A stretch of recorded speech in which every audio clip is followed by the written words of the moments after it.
Morning class fifth. आज हम इस वीडियो में कल के ही टॉपिक को कंटिन्यू करेंगे। कल का हमारा विषय था वर्ण और वर्तनी, जिसमें हमने वर्ण का अध्ययन कर लिया था और आज हम अध्ययन करेंगे वर्तनी। वर्तनी क्या होता है और इसकी क्या नियम होते हैं, आज हम इस वीडियो में इसी को ही जानेंगे। तो वर्तनी को स्टार्ट करने से पहले मैं आपको एक बार फिर बता दूं कि वर्ण के दो प्रकार होते हैं, स्वर और व्यंजन।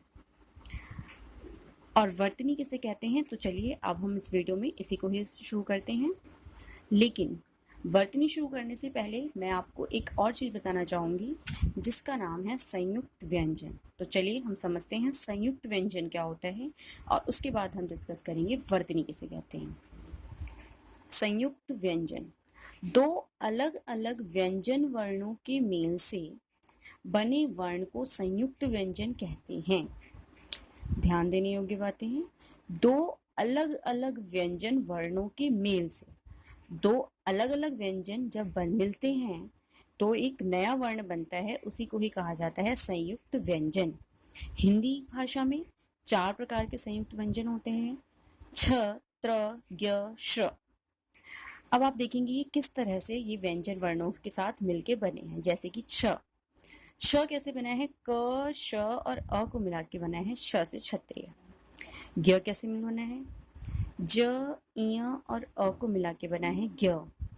इसी तरह त्र त, र और अ को मिला के बना है श से श्रमिक। श से श्रमिक किसे मिला के बना है, श, र और अ।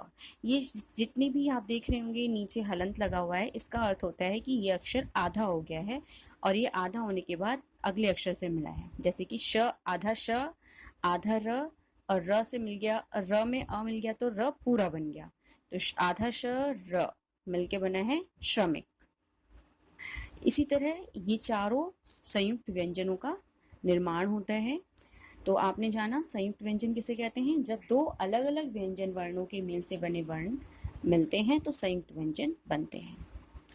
अब हम देखते हैं वर्तनी। वर्तनी क्या होता है, जब शब्दों को लिखने की विधि, शब्दों को लिखने की विधि कि किस तरीके से हम शब्दों को लिख रहे हैं, यही वर्तनी कहलाती है। क्योंकि कई बार हम लिखने में बहुत सारी अशुद्धियाँ करते हैं, तो अशुद्धियाँ क्यों होती हैं, तो चलिए हम ये भी जानते हैं हम अशुद्धियाँ क्यों करते हैं। हिंदी में हम जैसा बोलते हैं वैसा ही लिखते हैं, जैसा आप बोलेंगे वैसा ही लिखेंगे, इसलिए आवश्यक है। अतः शुद्ध लिखने के लिए शुद्ध उच्चारण आवश्यक है। उच्चारण अर्थात बोलना। अगर आप चाहते हैं आप शुद्ध रूप से लिख पाएं हिंदी को, तो आपके लिए शब्दों को शुद्ध रूप में बोलना भी अति आवश्यक है।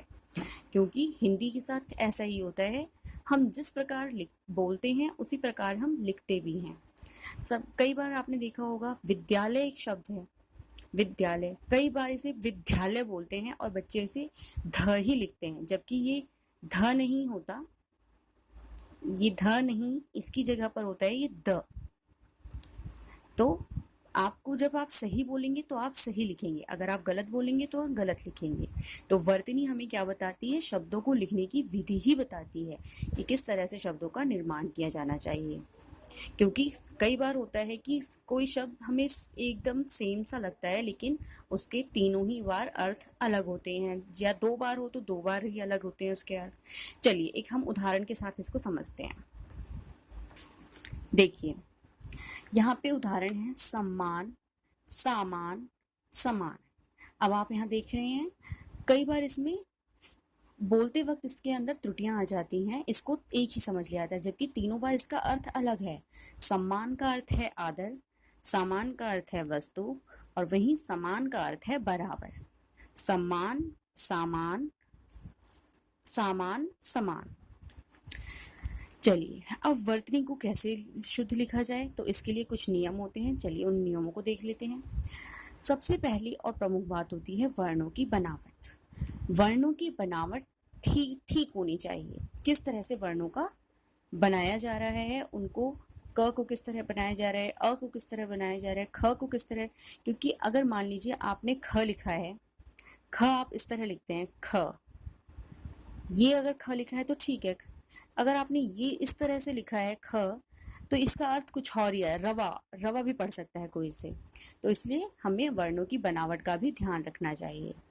दूसरा, अ और अह की मात्रा का भी ध्यान रखना चाहिए।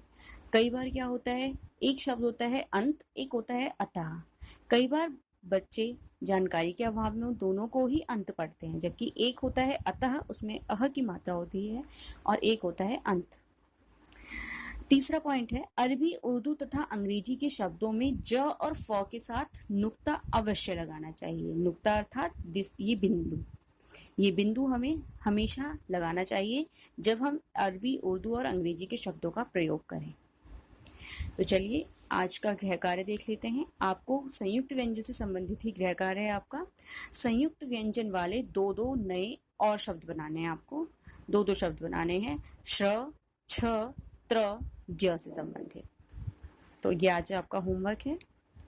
धन्यवाद।